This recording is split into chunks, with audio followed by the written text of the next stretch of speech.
1MDB ஊழல் வழக்கில் குற்றவாளி என அறிவிக்கப்பட்டுள்ள முன்னாள் பிரதமர் டாக்டர் ஸ்ரீ நஜீப் துன் ரசாக்கிற்கு 15 ஆண்டுகள் சிறை தண்டனையும் 11.4 பில்லியன் ரிங்கிட் அபராதமும் விதிக்கப்பட்டுள்ளது. மணிக்கணக்கில் தீர்ப்பை வாசித்த பிறகு புத்ராஜயா உயர் நீதிமன்ற நீதிபதி காலின் லாரன்ஸ் செக்யூரா நேற்றிரவு அதனை அறிவித்தார். SRC இன்டர்நேஷனல் வழக்கில் தற்போது நஜீப் அனுபவித்து வரும் 6 ஆண்டுகள் சிறை தண்டனை முடிந்த கையோடு 2028 இப்புதிய தண்டனை காலம் தொடங்கும்.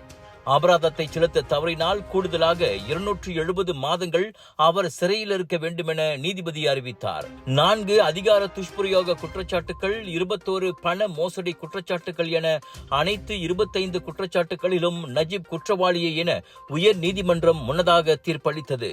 2.28 பில்லியன் ரிங்கிட் பணம் 1MDB நிதியிலிருந்து அவரது தனிப்பட்ட எம்பேங்க் வங்கி கணக்குகளுக்கு மாற்றப்பட்டதை நீதிமன்றம் கண்டறிந்துள்ளது. அப்பணம் அரேபிய அரச குடும்பம் கொடுத்த நன்கொடை என நஜீப் தரப்பு முன்வைத்த வாதம் பொய் என உறுதி செய்த நீதிபதி 1MDB நிர்வாகமே சதி செய்து தம்மை ஏமாற்றிவிட்டதாக கூறியதையும் நிராகரித்தது. இதையடுத்து அதிகார துஷ்பிரயோகம் தொடர்பான 4 குற்றச்சாட்டுகளுக்கும் தலா 15 ஆண்டுகள் சிறை தண்டனை விதிக்கப்பட்டது. எனினும் அனைத்தையும் ஏக காலத்தில் அனுபவிக்க நீதிபதி உத்தரவிட்டார். அதே சமயம் 21 பண மோசடி குற்றச்சாட்டுகளுக்கும் தலா 5 ஆண்டுகள் சிறை தண்டனை விதிக்கப்பட்டது. அதனையும் அதிகார துஷ்பிரயோகத்திற்காக வழங்கப்பட்ட தண்டனை காலத்திலேயே அனுபவிக்க நீதிபதி உத்தரவிட்டார். பல முறை ஒத்திவைக்கப்பட்டு 7 ஆண்டுகள் நடைபெற்ற விசாரணைக்கு பிறகு 1MDB வழக்கில் வந்துள்ள இத்தீர்ப்பை எதிர்த்து நஜீப் மேல்முறையீடு செய்ய உள்ளார்.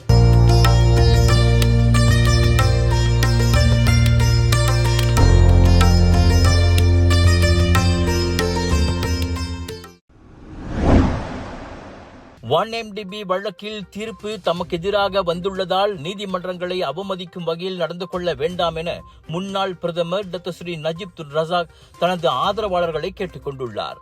நிதானம் காப்பதோடு சட்டத்தை மதித்து நடக்க வேண்டும் என்றும் நீதித்துறையின் மீது நம்பிக்கை வைக்க வேண்டும் என்றும் அவர் வலியுறுத்தினார். ஒரு கடினமான பயணம் என்றாலும் நான் இன்னும் நம்பிக்கை இழந்துவிடவில்லை. சட்டப்படி நீதி கேட்டு தொடர்ந்து போராடுவேன் என்றார் அவர். நஜீப்பின் அறிக்கையை அவரின் தலைமை வழக்கறிஞர் தான் ஸ்ரீ முகமது ஷாஃபி அப்துல்லா நீதிமன்ற வாசலில் செய்தியாளர்களிடம் படித்து காட்டினார். 1MDB நிதி முறைகேடு வழக்கில் அதிகார துஷ்பிரயோகம் மற்றும் பண மோசடி தொடர்பான 25 குற்றச்சாட்டுகளிலும் நஜீப் குற்றவாளி என புத்ராஜயா உயர் நீதிமன்றத்தால் அறிவிக்கப்பட்டு 15 ஆண்டுகள் சிறை தண்டனை விதிக்கப்பட்டுள்ளார். தவிர 11.4 பில்லியன் ரிங்கிட் அபராதமும் விதிக்கப்பட்டுள்ளது. இந்த தண்டனை அவர் SRC இன்டர்நேஷனல் வழக்கில் ஏற்கனவே அனுபவித்து வரும் 6 ஆண்டுகள் சிறை தண்டனை முடிந்ததும் 2028 தொடங்கும் என நீதிபதி அறிவித்துள்ளார். 1MDB விவகாரம் மலேசியா மட்டுமின்றி உலகமே கண்ட மிகப்பெரிய ஊழல் வழக்குகளில் ஒன்றாக கருதப்படுகிறது. பல பில்லியன் ரிங்கிட் பணம் தொடர்புடைய இந்த 7 ஆண்டு கால விசாரணைக்கு பிறகான தீர்ப்பை தொடர்ந்து பிற அரசியல் தலைவர்கள் பலரும் அமைதி மற்றும் நீதிமன்ற மரியாதையை கடைபிடிக்க வேண்டும் என பொதுமக்களுக்கு அழைப்பு விடுத்துள்ளனர். எல்லா நோய்களுக்கு முக்கிய காரணம் ரத்த ஓட்டம் சரியா இல்லாததுங்க. குறிப்பா தலைவலி, உடம்பு வலி, மறுத்து போறது, வசதியா இருக்கிறது, மூச்சு திணறல் மற்றும் பல. இத நீங்க இப்படியே விட்டுட்டீங்கன்னா ரத்த கொதிப்பு, இனிப்பு நீர், இருதய சம்பந்தப்பட்ட நோய் மற்றும் பல நோயெல்லாம் வர ஆரம்பிக்கும். டென்ஷன் ரத்த ஓட்டத்தை சீராக்கிடும். இது நவீன முறையில தயாரிக்கப்பட்டது. 2 ஆண்டுகளா மலேசியால பயன்படுத்துறாங்க. டெஸ்லி, உங்கள் ஆரோக்கியத்தின் நண்பன்.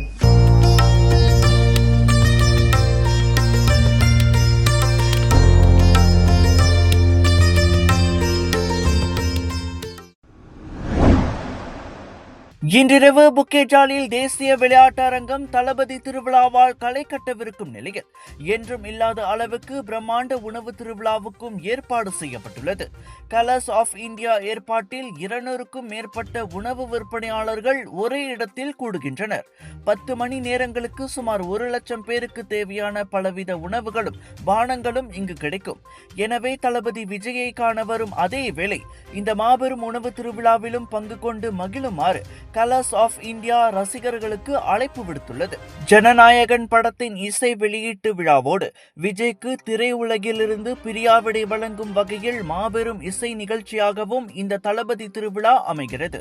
தளபதி திருவிழா வெறும் இசை வெளியீட்டு விழா மற்றும் கலை நிகழ்ச்சி மட்டுமல்ல, ஒரு மாபெரும் ஃபுட் ஃபெஸ்டிவலாகவும் அமைய உள்ளது. KVN புரொடக்ஷன்ஸ் மற்றும் மாலிக் ஸ்ட்ரீம்ஸ் கார்ப்பரேஷன் ஏற்பாட்டில் உலகமே பேசும் வகையில் அமையவிருக்கின்றது இந்த கொண்டாட்டம். இதன் சேல்ஸ் பூத் அரேஞ்ச்மெண்ட் மற்றும் ஃபுட் அண்ட் பெவரேஜஸின் ஆபிஷியல் பார்ட்னர் நிறுவனம் கலர்ஸ் ஆஃப் இந்தியா. இந்த மாபெரும் விழாவிற்கு 80,000 1 லட்சம் வரை மக்கள் புக்கிட் ஜாலியில் ஒன்று கூடவிருக்கின்றனர். இந்த அளவிற்கு பெரிய கூட்டத்திற்கு போதுமான உணவு மற்றும் பானங்கள் தேவை. 90 விழுக்காடு பூத்கள் புக் செய்யப்பட்டுவிட்ட நிலையில் இன்னும் சில வியாபாரிகளுக்கு வாய்ப்பு உள்ளது. இதில் நீங்களும் பங்கு கொள்ள விருப்பமா? இந்த மாபெரும் சரித்திரமிக்க தளபதி திருவிழாவில் கலந்து கொள்ள உடனே அழையுங்கள். தெலங்கானா கமாமானில் 250 கிலோகிராம் எடையிலான ஓர் ஆண் தப்பீர் சாலை விபத்தில் உயிரிழந்த நிலையில் கண்டெடுக்கப்பட்டுள்ளது. வாகனம் மோதியதால் இச்சம்பவம் ஏற்பட்டிருக்கலாம் என பர்ஹெலித்தான் வனத்துறை அதிகாரிகள் தெரிவிக்கின்றனர். கோலாலம்பூர் குவாந்தான் சாலையில் உள்ள கீஜால் பகுதியில் நேற்று காலை சுமார் 11:40 மணி அளவில் ஓட்டுநர் ஒருவர் இந்த தப்பீரின் உடலை கண்டு தகவல் அளித்தார். பின்னர் சம்பவ இடத்திற்கு வந்த அதிகாரிகள் ஆய்வு மேற்கொண்டதில் வாகன மோதலுக்கான அடையாளங்கள் காணப்பட்டதாக கூறினர். கடந்த 6 மாதங்களில் தெலங்கானாவில் கொல்லப்பட்ட 2வது தாப்பீர் இதுவாகும். மலேசியாவில் தாப்பீர்கள் பாதுகாக்கப்பட்ட வனவிலங்குகளாகும். இந்நிலையில் காடுகளுக்கு அருகில் உள்ள சாலைகளில் விலங்கு வாகன விபத்துகள் தொடர்ந்து நடைபெறுவது கவலை அளிப்பதாக கூறிய அதிகாரிகள் வனப்பகுதிகள் அருகே பயணம் செய்யும் போது அதிக கவனத்துடன் வாகனம் ஓட்ட வேண்டும் என பொதுமக்களுக்கு அறிவுறுத்தினர்.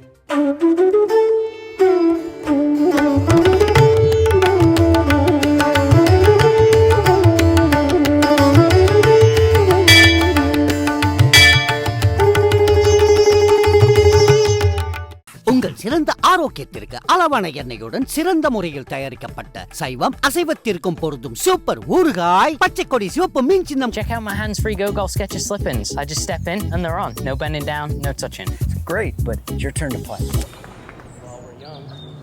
My bad. Go Golf Skechers slip-ins. They're so amazing, you can't stop talking about them. Did I mention I don't? மேற்கு கரையில் நிகழ்ந்த அதிர்ச்சிகரமான சம்பவத்தில் இஸ்ரேல் ரிசர்வ் படை வீரர் ஒருவர் சாலையோரத்தில் தொழுகையில் இருந்த பாலஸ்தீனரை தனது வாகனத்தால் மோதியுள்ளார். சாதாரண உடையில் இருந்த அவ்வீரர் தொழுகையில் இருந்தவரை மோதி தள்ளிவிட்டு அவ்விடத்தை விட்டு செல்லுமாறு கத்துவது வீடியோவில் தெரிகிறது.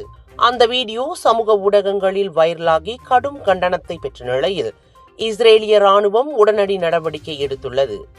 அந்த வீரரின் சேவை நிறுத்தப்பட்டு ஆயுதம் பறிமுதல் செய்யப்பட்டது. அதிகாரிகள் இதை கடுமையான விதிமீறல் என கூறியுள்ளனர். இவ்வேளையில் மோதப்பட்ட ஆடவருக்கு காயங்கள் எதுவும் இல்லை என மருத்துவ பரிசோதனையில் தெரிய வந்துள்ளது. தொழுகையில் இருந்த ஆடவரை குறிவைத்து தாக்கியதால் பாலஸ்தீனர்களிடையே கடும் அதிருப்தி எழுந்துள்ளதோடு மேற்கு கரையில் நிலவும் பதற்றத்தை இச்சம்பவம் மீண்டும் வெளிப்படுத்துகிறது. ஒரு நாளைக்கு நம்ம இருதயம் எத்தனை வாட்டி துடிக்குது தெரியுங்களா? கிட்டத்தட்ட 1 லட்சம் வாட்டி. நம்ம தூங்குற நேரத்துல இருதயம் மெதுவா துடிக்கும்.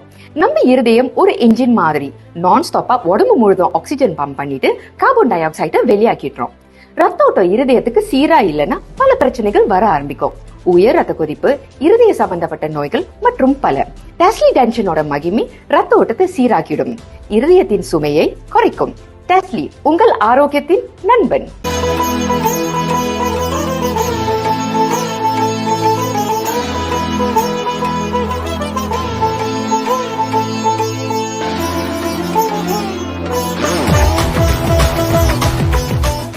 விலையோ மலிவு, செலவோ குறைவு, தரமோ உயர்வு, மனமோ நிறைவு. மக்களின் தேர்வு என்ரிகோஸ் முழு ஆடை சத்துள்ள பால்மாவு.